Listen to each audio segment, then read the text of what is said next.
साथ मैं नहीं परेशान होती, मैं आपके साथ खुश हूँ। मगर दुनिया नहीं जीने देती, लोग तरह तरह की बातें करते हैं। अस्सलाम वालेकुम नाज़रीन, ARP न्यूज़ से मैं हूं आपका मेजबान कामरान। दगाबाजों की, बेवफाओं की बड़ी कहानी आपने सुनी होगी। इस मुल्क में क्या पूरी दुनिया में बेवफा बेशुमार हैं, लातादाद हैं। जो वफादार मिले बहुत कम मिले। तो आज वफा की कहानी आपके सामने लाने जा रहा हूं, जिसे सुनकर आपका दिल और आंखें गमगीन हो जाएंगी। मैं इस वक्त मौजूद हूं लाहौर के अंदरून शहर में। मेरे साथ ये एक भाई मौजूद हैं और इनकी वाइफ भी मौजूद है इनके साथ, और इनकी एक बेटी भी मौजूद है। इनकी ये दोनों टांगे जो हैं अब चल नहीं सकते, अपने हाथों से पानी भी नहीं पी सकते। तो ये मामलात इनके साथ कैसे पेश आए, साथ बैठी हुई खातून कौन है, इसी भाई की जुबानी सुनते हैं। अस्सलाम वालेकुम। जी वालेकुम सलाम। आपका नाम? जी भाई मेरा नाम रईस शहबाज है। रईस शहबाज। रईस, आपके साथ क्या हुआ और कब हुआ? भाई ये मेरे साथ 5 साल हो गए। 4-5 साल पहले मुझे टाइफाइड बुखार हुआ, और टाइफाइड बुखार की वजह से मेरे मसल्स जो है ना, पट्टे बिल्कुल कमजोर हो गए। पहले तो मैंने बीमार हुआ। बीमार होने से पहले आप क्या करते थे? बीमार होने से पहले मैं जॉब करता था। मैं कंप्यूटर एम्ब्रॉयडरी की मशीन चलाता था। कितनी सैलरी थी? मेरी सैलरी भाई 25-28 हजार रुपए मेरी सैलरी बन जाती। घर में कौन सा नंबर है आपका भाई? भाई मेरा फर्स्ट नंबर है। सबसे पहले हैं, बड़े हैं आप? जी मैं सबसे पहले। घर का खर्चा कौन करता था? भाई मेरे वालिद साहब की डेथ हुई को 2005 में हुई थी, 15 साल। उस टाइम मेरे बहन भाई छोटे से, तो मैं उस टाइम जब मेरे वालिद साहब जिंदा थे तो मैं मैट्रिक क्लास में पढ़ता था। तो बस जब वालिद साहब की डेथ हुई है तो उसके बाद सारा बोझ मुझ पे आ गया। ठीक। तो बहन भाई छोटे थे तो उनकी कफालत करता रहा। फिर उसके बाद जो है, बस ये कुछ सालों के बाद मेरे साथ ये हादसा हो गया। जब ये मामला हुआ आपके साथ, जी तब आप शादीशुदा थे? नहीं भाई, उस टाइम हमारी मंगनी हुई थी, मगर हम लोग शादीशुदा नहीं था। मैं ये जो आपकी मंगनी हुई थी, ये लव मैरिज थी या अरेंज मैरिज थी? ये भाई हमारी लव मैरिज थी। इसमें मुश्किलात भी काफी आई होंगी। बस भाई यही मुश्किलात आई हैं कि इनके घर वाले, फिर जब ये मुश्किलात मुझ पे आई हैं तो इनके घर वाले नहीं मानते थे। ठीक है। कहते थे कि घर वाले जब आप ठीक थे क्या तब आसानी से रजामंद हो गए थे? नहीं, शादी इससे पहले भी वो जो है इनके घर वाले नहीं मानते थे। ठीक है। वो मुझे भी धमकियां देते थे कि तुम्हें भी मार देंगे, ठीक है, तो इसको भी मार देंगे, मगर हम एक दूसरे का साथ हमने कभी नहीं छोड़ा। ठीक है। फिर बाद में आपके साथ ये हुआ? बाद में मेरे साथ ये मसला हो गया। उनका क्या रिएक्शन था? फिर उनका रिएक्शन क्या होना था, नहीं मानते थे, वो शुरू से नहीं मानते थे। तो हम लोग एक दूसरे से प्यार करते थे और फोन पे बात भी होती थी हमारी। जब आपके साथ ये मामला हुआ तो तब आपने इनको बताया? जी इनको पता चल गया था। आपने नहीं मैं परेशान रहता था तो ये कहती थी कि आपके साथ क्या मसला है। आप मैं इनके साथ नहीं शेयर करता था, मगर फिर भी इनको पता चल गया कि आप बहुत बीमार हो। आप बात इनके साथ वैसे ही कर रहे थे जैसे पहले आम दिनों में करते थे? नहीं, मैंने इनके साथ फिर ना बात बहुत कम कर दी थी, बहुत ज्यादा, मतलब कि नहीं करता था बात। वो कभी क्या दिल में है आपका जो मैं ऐसे यार बात? मैं बस ये चाहता था कि बस अब मेरी जिंदगी तो खराब हो चुकी है, मगर इनकी जिंदगी खराब ना हो, तो मैं इनको नहीं बताना चाहता था। ठीक है। तो बस ये है कि फिर इनको पता चल गया? इनको पता चल गया। इन्होंने क्या? मगर इन्होंने यही कहा, इन्होंने कहा कि मैं आपका कभी भी साथ जो है जिंदगी भर साथ नहीं छोड़ूंगी। जब आप पर ये मुश्किलात आई तो सबसे पहले आपका किसने साथ छोड़ा? सबसे पहले मेरा बहन भाई थे मेरे साथ। वो उनकी जब शादियां हो गई तो बस वो अपने अपने घरों वाले हो गए। 2 बहनें थी, 2 भाई थे मुझसे छोटे, तो उनकी शादी हुई तो वो अपने अपने घरों में मतलब कि मसरूफ हो गए। तो मेरा साथ देने वाला कोई भी नहीं था। आज मैं बिल्कुल तन्हा हूँ। जब आपके भाइयों ने आपका साथ छोड़ा, क्या गुजरी आप पे? जी मैंने सारे जो है मतलब कि अपनी जिंदगी की उम्मीदें थी वो छोड़ दी। तो बस मैं हर वक्त यही कहता था कि या अल्लाह मुझे यहाँ तो मौत दे दे, तो या मुझे तंदुरुस्त कर दो। तो बस भाई बुरे वक्त में जो है अपने भी साथ छोड़ जाते हैं, और जो मेरे यार दोस्त थे या कोई भी था, सब ने मेरा साथ छोड़ दिया।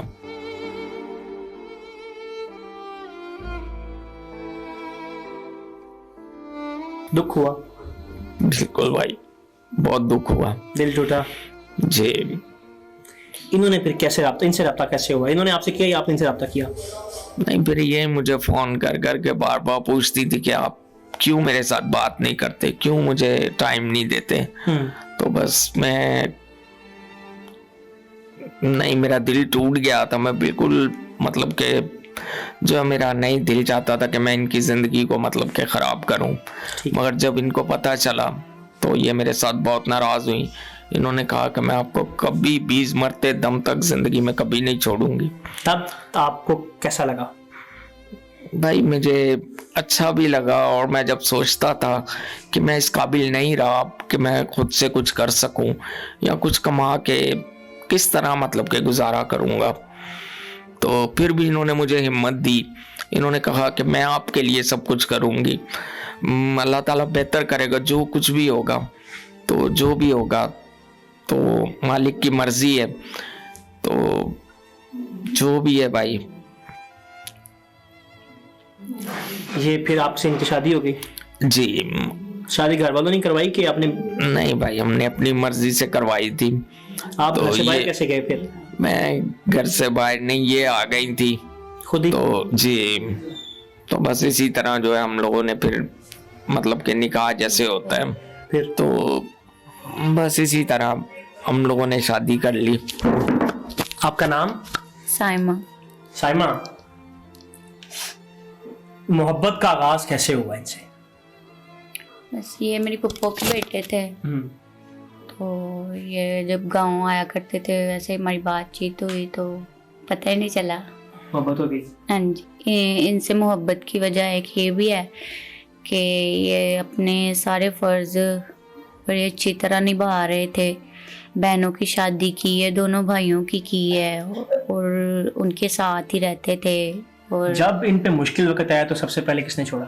सबसे पहले भाइयों ने इसे छोड़ा, जिनके साथ ये हमेशा बाप की तरह रहे हैं। ये सबसे बड़े थे और हमेशा इन्होंने उनको बाप की तरह संभाला है। और आज वो वक़्त है कि इतनी मुश्किल हालात में उन्होंने आज तक हमें फ़ोन भी करके नहीं पूछा कि भाभी क्या हाल है या भाई कैसा है। कभी किसी ने फ़ोन नहीं किया। 2 बहनें हैं, 2 भाई हैं, कभी बहनों ने भी नहीं किया फ़ोन और कभी भाइयों ने भी नहीं किया। जब आपको पता चला कि इनकी ये बीमार हो गए हैं तो असूलन तो ये करना चाहिए था कि आपको पीछे हट जाना चाहिए था। आपको अपनी जिंदगी प्यारी नहीं?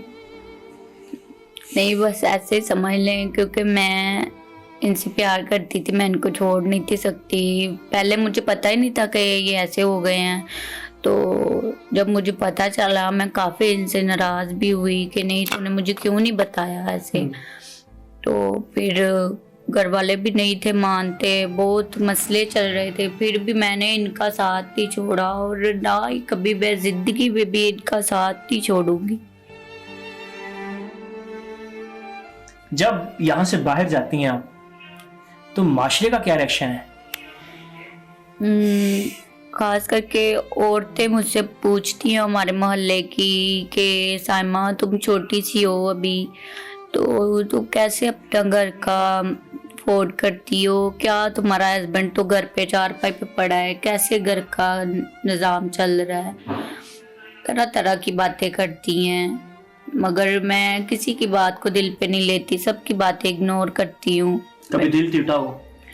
दिल तो मेरा बहुत टूटता है, क्योंकि लोग जब बातें करते हैं मुझसे सवाल करते हैं तो वैसे कैसे रह रही है एक इंसान के साथ, तुम सब्जी खुद लेने जाती हो, हर चीज़ खुद लेने जाती हो। तो बस मैं सबकी बातें बर्दाश्त करूँगी और मैं कभी भी इनको अकेला नहीं छोड़ूंगी। इनको सब ने छोड़ दिया है। जिनके मुश्किल वक़्त में, वो मुश्किल वक़्त था जब इनके अब्बू की डेथ हो गई, तो इन्होंने सबको संभाला, बहन भाइयों को, उनकी शादियां की, मगर उन्होंने आज तक भी हमें नहीं पूछा कि कैसे हो। बच्ची का भी नहीं कभी हाल चाल पूछा कि इस शख्स में ऐसी क्या वजह है जो आप आखिरी दम तक इसका साथ देने का सोच रही हैं?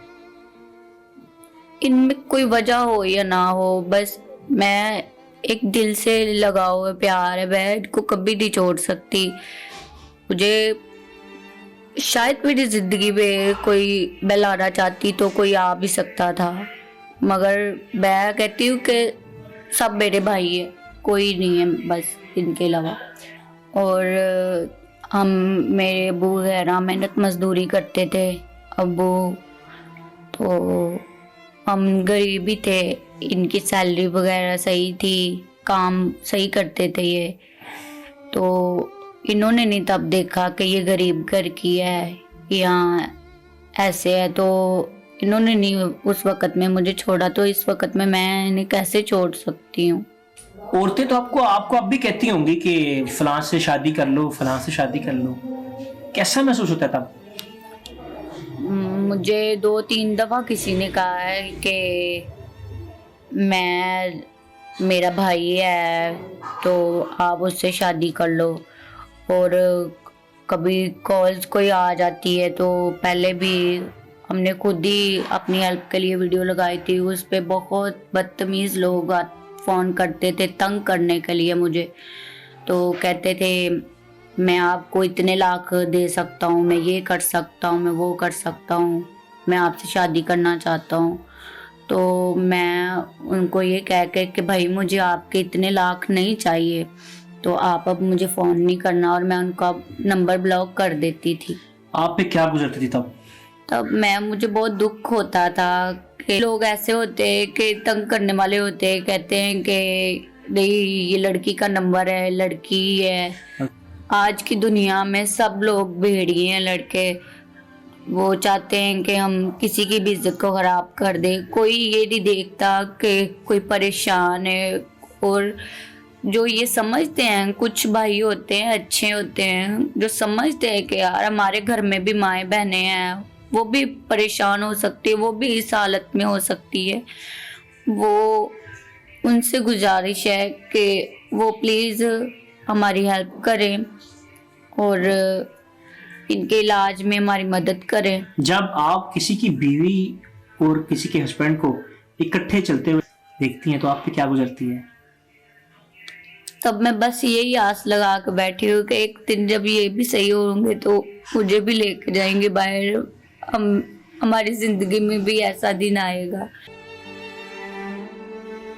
मैंने कभी ये नहीं कहा कि वो जा रहे हैं तो मैं इनको छोड़ दूँ, ऐसा मैंने कभी नहीं किया, कभी दिल में लाया भी नहीं है कभी कि ऐसा दुनिया जा रही है घूमती है। मैंने कहती हूँ नहीं, मैं कहती हूँ कि जब ये ठीक होंगी मुझे लेके जाएंगे। आप इन्हीं को ठीक करना है?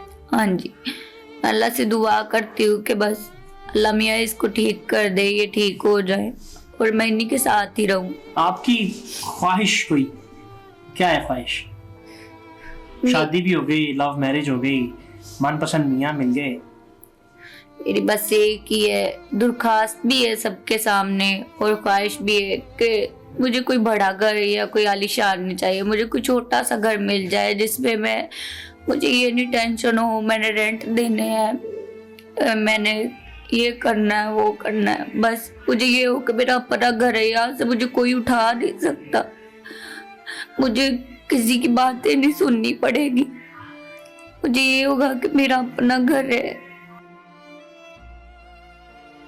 मैं दुख में सुख में अपने घर ही हूँ। ना भी खाना मिलेगा ना तो मैं खुद कमा के खा लूंगी, अपना घर होगा। अभी कैसे गुजर बसर कर रही हैं? अभी मैं कपड़े सिलाई करती हूँ और पॉलर का काम छोटा सा, बस पॉलर घर में काम करती हूँ, घर में कोई आ जाते कस्टमर। इस बच्ची को देख के कभी दिल टूटा हो?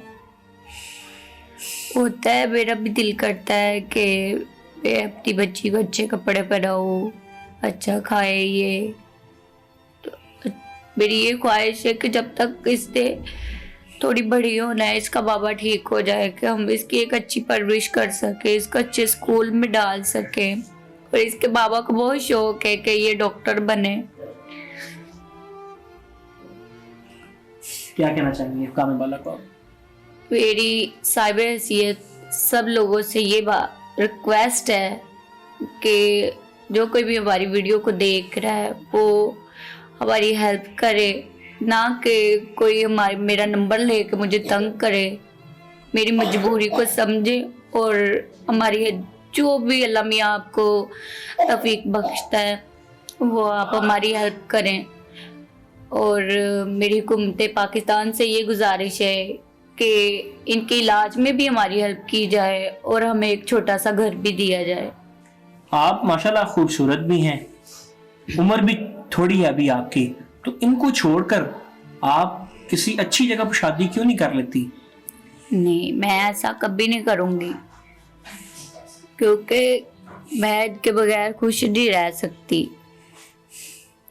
अबे अल्लाह ने जोड़ा है, अब बस अबे ना तो कोई जुदा कर सकता और ना मैं होना चाहती हूँ। मैं इन्हीं के साथ रहना चाहती हूँ। और मोहब्बत इम्तिहान मांगती है जो मैं काफ़ी सालों से दे रही हूँ और आगे भी ऐसे ही मैं कभी भी इनको नहीं छोड़ूंगी, ऐसे ही अपनी मोहब्बत का इम्तिहान देती रहूंगी, कभी नहीं छोड़ूंगी इनको। अपनी बीवी के लिए क्या कहना चाहेंगे? मैं बीवी के लिए यही कहना चाहूँगा कि खुदा ने मुझे वफादार और नेक बीवी दी कि जिन्होंने मुझे इस मुश्किल वक्त में भी कभी मेरा साथ नहीं छोड़ा। तो बस मैं खुदा का यही शुक्रगुजार हूँ कि उन्होंने मेरा साथ दिया है।